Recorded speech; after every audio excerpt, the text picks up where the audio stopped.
Am I the asshole for kicking my maid of honor out of my wedding with 5 days notice? 5 days is pretty egregious, but you're not just doing that without having something terrible happen. I'm 23 female, getting married in a couple days. Most of this is in the last 2 weeks. My maid of honor, 26 female, was in charge of planning my bachelorette party, which I wanted to be a surprise. We live in a city, but none of us live downtown, so I was hoping for a hotel room downtown and having a fun night out with friends. When M picked me up 2 weeks ago on a Friday, I was excited to see where we were going and what we were doing. We ended up going to M's 1-bedroom townhome and spent the whole weekend there. There were 8 of us, so it was cramped, and we kept running into the issue with only 1 bathroom. On Friday night, we had games and ordered pizza. On Saturday, we had mimosa bar, went shopping, ordered food, and watched a movie before parting ways on Sunday. It wasn't the bachelorette of my dreams or a particularly fun weekend, but it was okay, and I appreciated it. God damn. Last weekend, my fiance, 32 male, Jay, had just returned from a work trip. When he returned, we were chatting and I told him about the party. He looked confused and said nothing else that evening. The next day, I got a message from M asking me to meet up to talk about something. M revealed that Jay had given her a significant amount of money over a year ago with the intention that it was used to be paid for the bachelor party. It would have been enough to pay for the entire bridal party to do a week-long vacation out of town, including airfare, hotels, food, drinks, and fun. I wasn't expecting this type of event. A weekend downtown would have been wonderful, and even though the party at her home wasn't what I hoped for, I was fine with it because I got to be with all my friends. She instead used the money to pay off her credit card debt and hoped that no one would notice. Girl.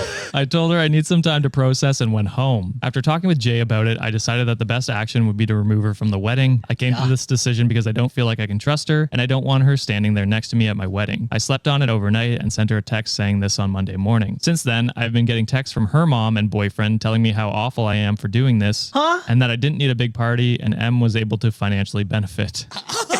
So my mom is also against me removing her from the wedding as she's like a sister to our family, and it would be tragic for me to get married without M there. The rest of the bridal party is split, with half saying I shouldn't have kicked her out and the other half agreeing with me. M has called me crying because she's already seen her dress, which Jay and I paid for the dresses, and she can't wear it anywhere else. At this point, I want the wedding to be over with so I can go on my honeymoon and not have to deal with these people. So was my action too extreme? Am I the asshole? No. Let's say roughly airfare, stay. You don't have to estimate. I'll tell you what the number is. Can we guess? Sure, go ahead. 15,000. I said around 10. If you put your numbers together, that is the number it is. $25,000. $25,000.